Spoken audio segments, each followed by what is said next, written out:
नमस्कार। नया सवेरा में आपका स्वागत है। मैं हूं अमन कुमार। सत्ता कभी बंदूक के नोक से नहीं आ सकती है, लेकिन कुछ लोग इस बात का प्रचार करते हैं कि बंदूक की नोक पे हम सत्ता प्राप्त कर सकते हैं। ऐसे लोगों से निपटने के लिए राज्य सरकार और केंद्र सरकार अभियान चला रही है और उसमें बहुत हद तक सफलता भी मिल रही है।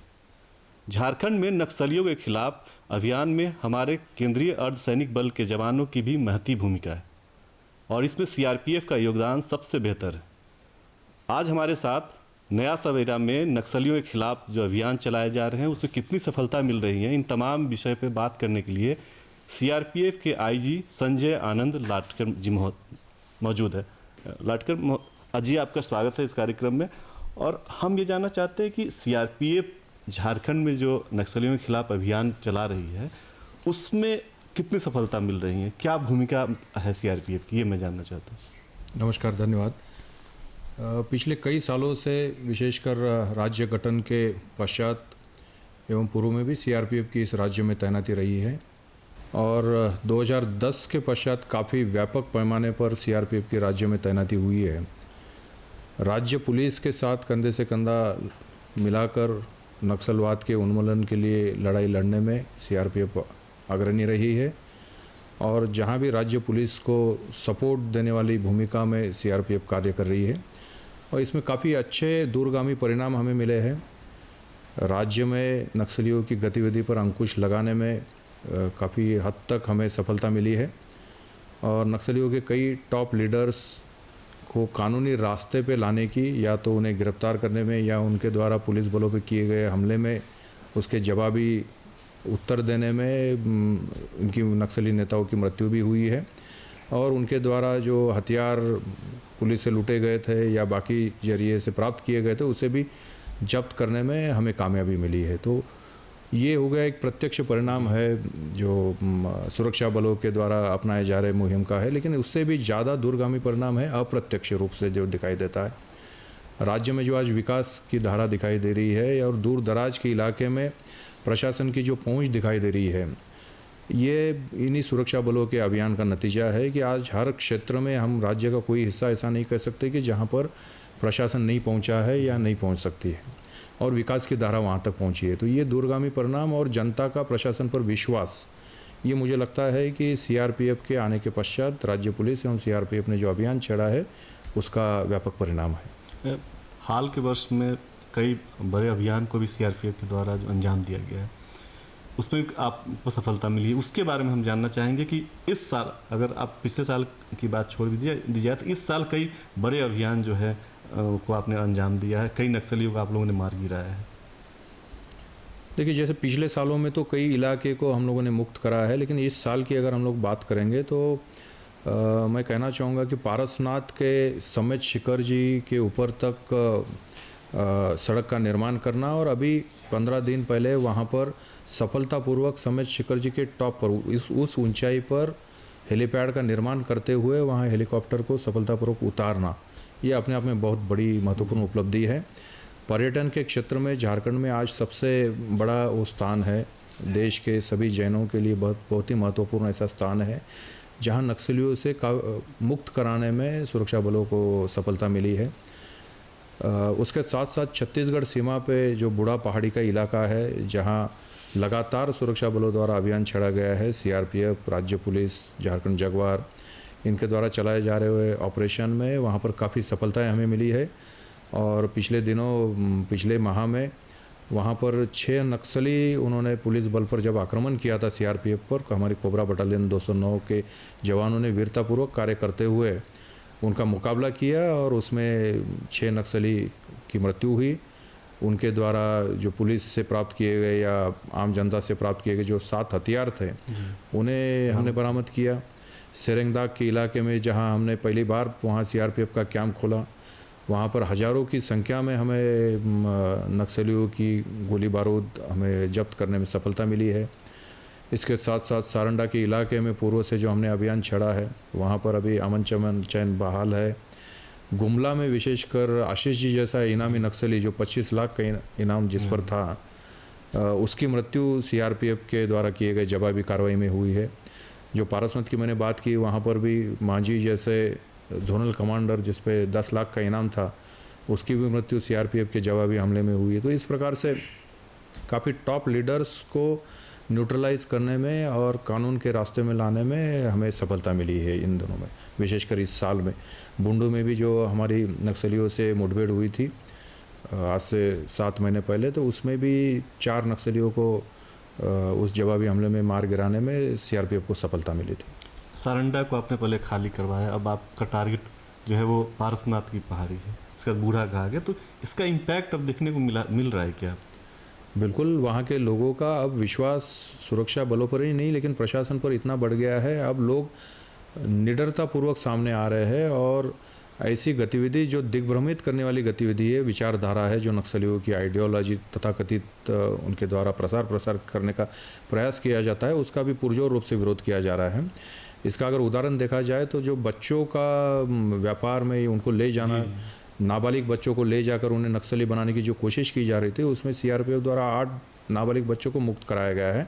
और अब ये स्थिति है कि गांव-गांव में नक्सलियों को रिक्रूटमेंट, उनको उनके विचारों में शामिल होने वाले बच्चे नहीं मिल रहे हैं। तो वे प्रेशराइज करने की कोशिश करते हैं ग्रामीणों को, लेकिन ग्रामीण अब निडरतापूर्वक उसका सामना कर रहे हैं। यहाँ तक महिलाओं को शामिल करते हुए उनका जो शोषण किया जा रहा था नक्सलियों द्वारा तथाकथित विचारधारा के तहत उनके, उससे भी अब विरोध होने लगा है और इन्हें जो लोगों का जो सपोर्ट मिलता था अब वो करीब करीब बंद हो गया है। तो मुझे लगता है कि यह भी एक व्यापक परिणाम या दूरगामी परिणाम हम लोग कह सकते हैं जो सुरक्षा बलों का अभियान चल रहा है, इसी का ये नतीजा है। मतलब विश्वास बढ़ रहा है आपकी जो कार्रवाई हो रही है, आप जो साथ दे रहे हैं, तो लोगों का भी साथ आपको मिल रहा है, लोकल इंटेलिजेंस में भी आपको मदद मिल रही होंगी उन लोगों के खिलाफ। लेकिन झारखंड पुलिस दावा कर रही है कि अब जो है नक्सली काफ़ी कमज़ोर हो गए हैं और अब वो हमसे लड़ने की स्थिति में नहीं है। क्या सही में इस तरह का बदलाव आ रहा है कि नक्सली जो है वो ख़त्म हो जाएंगे बहुत जल्दी, जो दावा किया जा रहा है? आप इस दावे से क्या सहमत हैं? निश्चित तौर पर अगर आप देखते हैं पिछले दिनों में, अगर हम आंकड़ों पर नज़र डालें तो झारखंड में लगातार पिछले 6 सालों में नक्सली हिंसा की घटनाओं में कमी आ रही है। इसके साथ साथ अगर हमारी उपलब्धियां देखी जाए, जैसे नक्सलियों को न्यूट्रलाइज करने में जो सफलता अगर सुरक्षा बलों की देखी जाए, तो इसकी संख्या में बढ़ोतरी हुई है। आत्मसमर्पण करने वाले उग्रवादियों की संख्या में भी काफ़ी हद तक बढ़ोतरी हुई है। और इस साल अगर आप देखेंगे तो पूरे देश में, झारखंड राज्य में आत्मसमर्पण करने वाले नक्सलियों की काफ़ी संख्या बढ़ी है। तो इन सभी से ये पता चलता है कि ये जो पुलिस का अभियान चल रहा है वो निश्चित तौर पर सही दिशा में चल रहा है। और यही नहीं, कई क्षेत्र ऐसे हैं जहाँ पर हम लोग कई दिनों से रास्ता नहीं पहुँचा हुआ था, कई दिनों से बिजली वहाँ नहीं गई थी, आज वहाँ पर बिजली दिखाई दे रही है। आज उन गाँवों में मोबाइल्स के टावर्स का निर्माण हुआ है। लोग ये सूचना की जो क्रांति है उससे जुट रहे हैं और बाहर देश में क्या चल रहा है, बाहर दुनिया में क्या चल रहा है, वो लोगों को पता चल रहा है। तो निश्चित तौर पर नक्सलियों की गतिविधि पे काबू पाने में सफलता मिली, ऐसा हम लोग कह सकते हैं।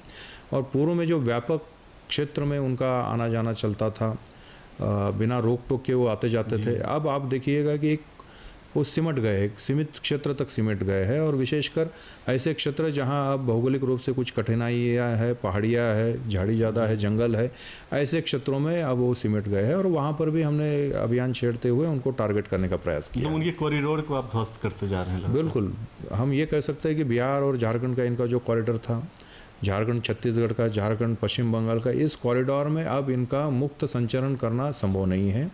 और ये पहले जैसे आते जाते थे बिना रोक टोक के, अब इनका आना जाना मुश्किल हो गया है, आ नहीं पा रहे हैं। और इसी के चलते है कि बाहरी कुछ नेताओं को भी, नक्सलियों नेताओं को यहाँ भेजा गया था राज्य में पिछले वर्ष के दौरान, लेकिन वे भी यहाँ आकर कुछ विशेष कर नहीं पाए। और जिस मुठभेड़ की मैंने बात की अभी हाल फिलहाल में हुई, जिसमें 6 नक्सली पुलिस के जवाबी हमले में मारे गए, उस मुठभेड़ को भी अब हम लोग देखते हैं तो ये बाहरी लीडर्स जो भेजे गए थे उनके नेतृत्व में ये नक्सली वहाँ पर कार्य कर रहे थे और ये करारी चोट है उनको पुलिस बलों द्वारा दी गई। जी, कहा जा रहा है कि आंध्रा के बहुत सारे कैडर को इधर भेजा गया, छत्तीसगढ़ के कैडर यहाँ बहुत आए हैं, तो क्या ये उसी की वजह से कि यहाँ पर उन्हें कैडर मिल नहीं रहा है, उनकी बात सुनने वाले लोग नहीं है, तो बाहर से लोगों को ला रहे हैं?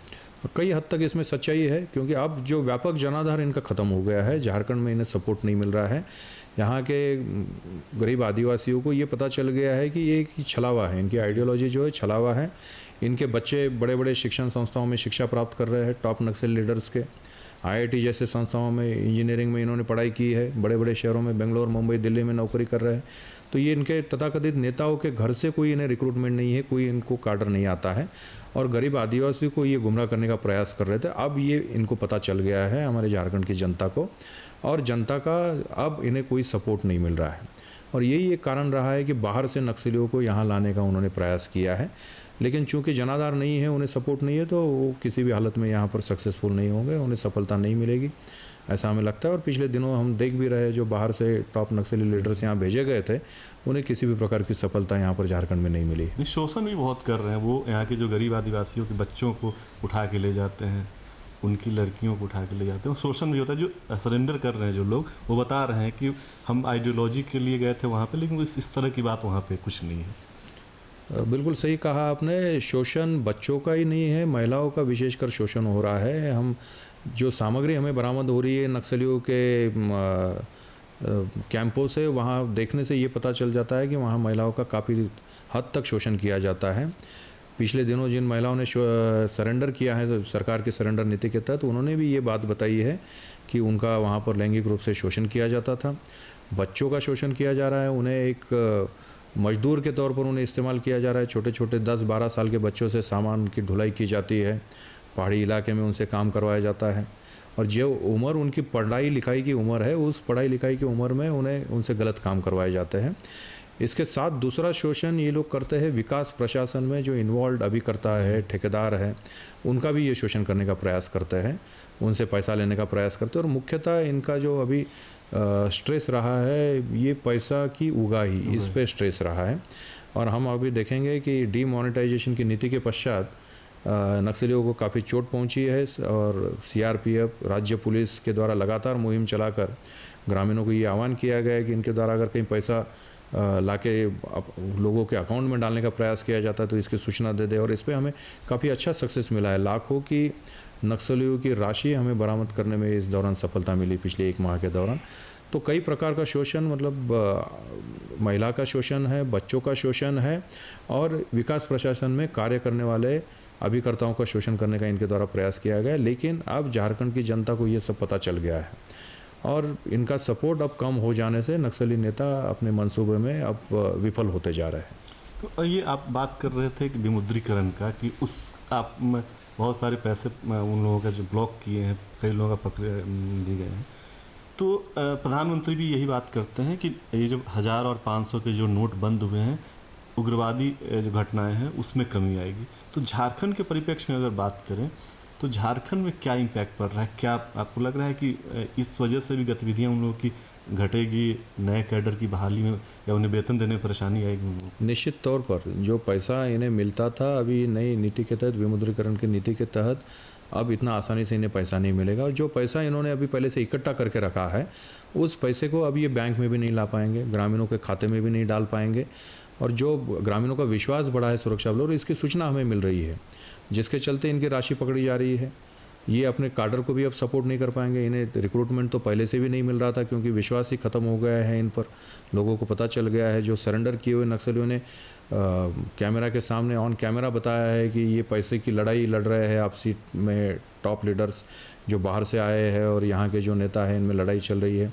तो इस नीति के पश्चात ये व्यापक परिणाम दिखाई देगा कि नक्सलवाद पर नियंत्रण पाने में सुरक्षा बलों को, अर्धसैनिक बलों को और राज्य पुलिस को काफ़ी हद तक इसकी सहायता मिलेगी। लेकिन खबर आ रही है, लोग बता रहे हैं कि बहुत सारे वो पेट्रोल पंप के माध्यम से, जनधन के जो खाते हैं उसके माध्यम से भी वो सफ़ेद कर रहे हैं पैसे को। तो उस दिशा में क्या सुरक्षा बलों की कोई भूमिका हो सकती है क्या? निश्चित, हमें ये जानकारी मिली थी, और पिछले दिनों आपने देखा होगा कि रांची में एक व्यवसायी के माध्यम से उन्होंने अपना पैसा बैंक में डालने की कोशिश की थी एक नक्सली नेता ने, और उसे तुरंत गिरफ्तार कर लिया गया और राशि बरामद कर ली गई। और इस घटना के पश्चात हम लोग देख रहे हैं कि कोई भी व्यवसायी अब इन्हें साथ देने के लिए सामने नहीं आ रहा है।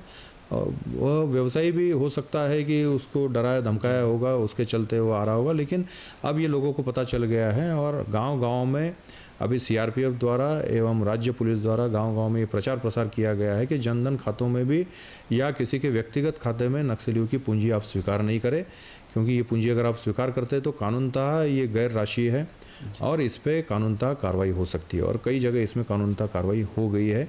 और मुझे लगता है कि यहाँ इसको लोग साथ नहीं देंगे और इनके मंसूबे सफल नहीं होंगे। मुख्यमंत्री भी लगातार दावा कर रहे हैं कि अगले 6 महीने में जो स्थिति है, जिस तरह से आप लोगों ने दबिश बनाई है और विकास योजनाएं जिस तरह से धरातल पर उतारी जा रही हैं, उससे 6 महीने के अंदर इस समस्या का समाधान हो जाएगा। आपको लग रहा है कि 6 महीने या साल भर में इस समस्या का समाधान जो है आप लोग हद तक उसको मतलब जिस प्रकार से अभी काम चल रहा है, सीआरपीएफ, राज्य पुलिस, सभी सुरक्षा एजेंसीज मिलके जिस प्रकार से काम कर रही है, तो निश्चित तौर पर हमें विश्वास है कि आने वाले दिनों में यह राज्य विकास की ओर अग्रसर होगा। इस राज्य में अमन शांति बहाल रखने में सभी को सक्सेस मिलेगा, हम सफल हो जाएंगे ऐसा हमें लगता है। और पिछले दिनों का अनुभव देखा जाए तो आप देखिए, हम लोग अगर इसका विश्लेषण करते हैं तो ये दिखाई देता है कि जैसे शुरू में मैंने कहा था कि आंकड़ों में अगर हम देखें तो आंकड़ों के तौर पर कमी आई है, और जनता का जो व्यापक विश्वास है अगर उसको भी देखते हैं कि प्रशासन के प्रति जो विश्वास हुआ, तो ये दोनों बातों से ये दिखाई देता है कि आने वाले दिनों में नक्सलवाद ये इसी राज्य से नहीं है, आसपास के राज्यों से और देश से भी इस विचारधारा को उखाड़ने में हम पूर्णतः सफल हो जाएंगे। आपने आसपास के राज्यों की बात की, तो ये एक बड़ा सवाल उठता है कभी कभी कि समन्वय का जो पड़ोसी राज्य है नक्सल प्रभावित जो है, वहाँ थोड़ा समन्वय का कोऑर्डिनेशन का अभाव है। कई बार ऐसा होता है कि सीआरपीएफ की जो बटालियन है वो नक्सलियों की टुकड़ी को घेर के रखती है, लेकिन दूसरे स्टेट की पुलिस है वो उतना ज़्यादा एक्टिव नहीं हो पाती है। इस वजह से कभी कभी कई बड़े नक्सली भाग जाते हैं, और जो विभिन्न मंच पे ये सवाल उठता है जब गृह मंत्रालय भी बैठक करता है, तो कोऑर्डिनेशन को लेके आप लोग काम कर रहे हैं क्या कि बेहतर समन्वय के साथ सीआरपीएफ, राज्य पुलिस और जो पड़ोसी राज्य की जो पुलिस है उसके साथ बेहतर कोऑर्डिनेशन को लेकर कोई काम चल रहा है? बिल्कुल, तालमेल में मुझे नहीं लगता है कि कहीं पर कोई कमी है। और जहाँ तक आपने सीमावर्ती क्षेत्रों की बात की है, आपने पिछले दिनों देखा होगा कि बिहार के साथ गया, औरंगाबाद के सीमावर्ती क्षेत्र में, चकरबंदा और डुमरी नाला के सीमावर्ती क्षेत्र में सफल अभियान हमारे कोबरा के जवानों ने छेड़ा था, बिहार के कोबरा के जवान एवं झारखंड के कोबरा के जवान, और उसमें काफ़ी अच्छी उपलब्धियाँ हमें हुई है। इसके साथ साथ अगर पश्चिम बंगाल सीमा की हम बात करते तो वहाँ पर भी हमारे पश्चिम बंगाल के सीआरपीएफ एवं झारखंड के सीआरपीएफ द्वारा और दोनों राज्य पुलिस द्वारा अत्यंत अच्छे तालमेल के साथ वहाँ पर नियंत्रण पाया गया है। छत्तीसगढ़ सीमा पर अगर हम लोग देखते हैं तो छत्तीसगढ़ में भी बूढ़ा जैसे पहाड़ी में लगातार हमारा ऑपरेशन चल रहा है, और दोनों राज्यों की पुलिस और विशेषकर उस पार जो तैनात सीआरपीएफ है और झारखंड में जो सीआरपीएफ तैनात है, साथ में मिल के काम कर रही है। अभी 2 दिन पहले हमने एक 10 दिनों का अभियान वहाँ पर छेड़ा था। पिछले दिनों जो नक्सलियों के साथ हमारा सफलतापूर्वक जो सामना हुआ था उसके पश्चात 2 दिन पूर्व हमने उस ऑपरेशन को ख़त्म किया है। लेकिन ये हम देख रहे हैं कि तालमेल में कहीं पर कोई कमी नहीं है, और विशेषकर सीआरपीएफ के आने के पश्चात अब सीआरपीएफ के लिए देश में पूरे जगह सीआरपीएफ की तैनाती है, तो सीआरपीएफ के लिए कोई सीमा नहीं है, राज्य कोई सीमा नहीं रखता है। और वैसे पुलिस बलों के लिए भी हॉट परस्यूट में राज्य की कोई सीमा नहीं होती है, तो ऐसे में कहीं पर भी कोई दिक्कत है ऐसे हमें नहीं लगता है। और नए संचार प्रणाली के तहत हम पड़ोसी राज्यों के साथ व्यापक संपर्क बनाए हुए हैं, बैठकों के जरिए, डे टू डे कॉन्टैक्ट्स के जरिए, एक दूसरे से बातचीत के जरिए हम एक दूसरे से संपर्क में हैं, और ऑपरेशन में कहीं पर भी हमें ऐसा नहीं लगता है कि कहीं तालमेल की कमी है।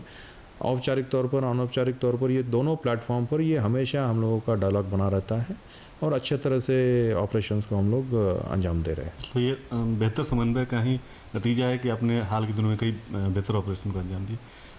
एक कोबरा बटालियन की बात लगातार आप कर रहे हैं कि बहुत सफलता के साथ उसने कई जो है अभियान को अंजाम दिया है। हम अपने दर्शकों को बताना चाहेंगे आपके माध्यम से कोबरा बटालियन क्या है और किस तरह से वो नक्सलियों के खिलाफ मारक भूमिका निभाता है। देखिए, हर पुलिस बल में एक अपना स्पेशलाइज्ड दल होता है जिसकी एक विशेष भूमिका होती है। अगर राज्य पुलिस की हम बात करें तो झारखंड जगुआर झारखंड पुलिस का एक महत्वपूर्ण अंग है जो नक्सलियों के विरुद्ध लड़ने में रेज किया गया है। अगर आतंकवादी गतिविधियों के बारे में अगर बात करें तो झारखंड का ATS जो है वो उसके विरुद्ध बनाया गया दल है। आंध्र प्रदेश और तेलंगाना की बात करें तो ग्रे हाउंड्स है, छत्तीसगढ़ में DRG, महाराष्ट्र में C60 कमांडो। उसी तर्ज पर यह CRPF में बनाया गया एक विशेष दल है जो कोबरा बटालियन हम कहते हैं।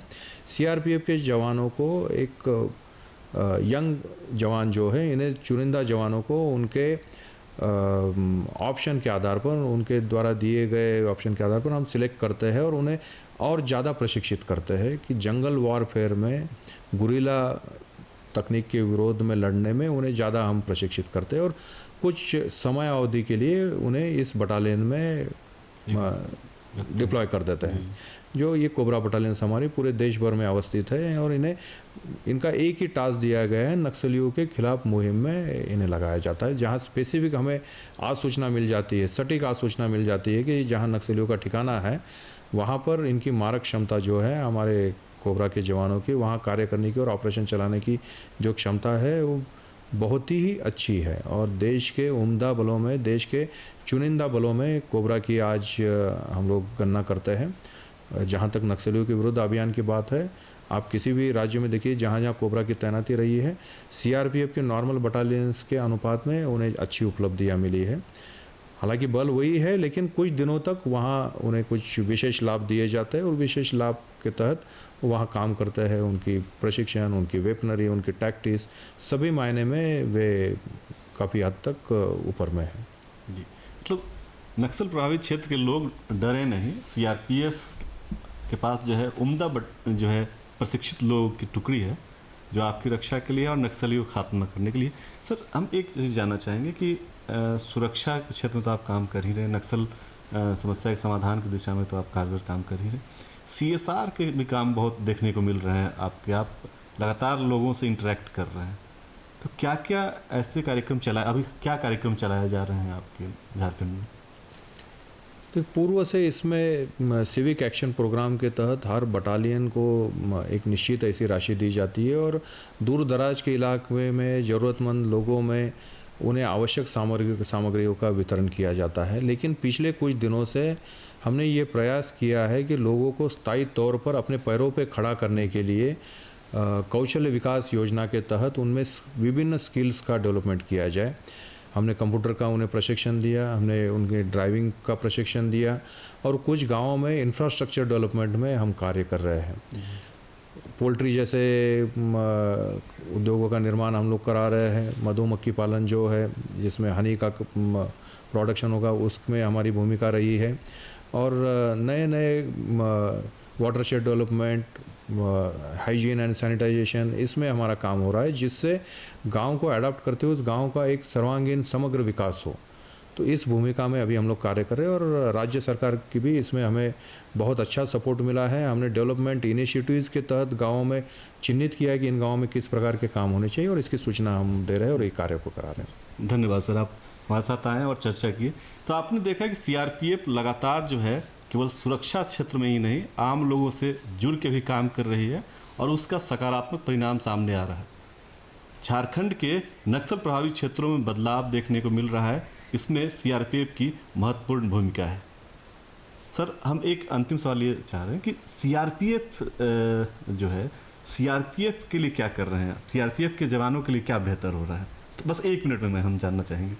देखिए, जवानों के वेलफेयर के लिए हम कार्य करते हैं। जवानों को जो कठिनाइयाँ आती है उसमें हम पहले से कोशिश कर रहे हैं। विशेषकर मैं बताना चाहूँगा कि उनका मोराल बढ़ाने के लिए उन्हें जो सुविधाएं दी गई है उसमें हमने काफ़ी बढ़ोतरी लाई है। जैसे मोबाइल की कनेक्टिविटी है, जहाँ मोबाइल नहीं है डीएसपीटी टावर्स ये अपने घर पे बात कर सकते हैं लोकल कॉल के रेट्स के आधार पर, और उसके साथ साथ उन्हें रहने की अच्छी सुविधा है, भोजन की अच्छी सुविधा है और साथ में उनके परिवारों की तरफ देखभाल करने वाले के तौर पर हम लोग काम कर रहे हैं। यहाँ तक कि हमारे जो सीआरपीएफ के शहीद जवान हैं जो देश भर में लड़ने में शहीद हुए हैं, उनके गांवों में, उनके स्कूल्स में जहाँ के पढ़े लिखे हैं वहाँ पर उनकी प्रतिमाएं बिठाने का, जिससे लोग इंस्पायर होंगे, प्रेरित होते हुए अच्छा कार्य करने के लिए और देश का नाम ऊंचा करने के लिए, देश में अच्छा काम करने के लिए आगे आएंगे। ये हम प्रयास कर रहे हैं। जैसे डीमोनेटाइजेशन की हमने बात की, तो कैशलेस सोसाइटी की ओर जाने के लिए भी हमने प्रशिक्षित कराना हमारे जवानों को शुरू किया है। मतलब सीआरपीएफ जो है वो हर क्षेत्र में बेहतर काम कर रहा है। झारखंड में अगर नक्सल समस्या का समाधान तेजी से हो रहा है तो उसमें सीआरपीएफ की भी बड़ी भूमिका है। सर, आप हमारे कार्यक्रम में आए, बहुत बहुत धन्यवाद। अगले सप्ताह फिर हम किसी खास मेहमान के साथ बात करेंगे, तब तक के लिए पूरी टीम को आज्ञा दीजिए। नमस्कार।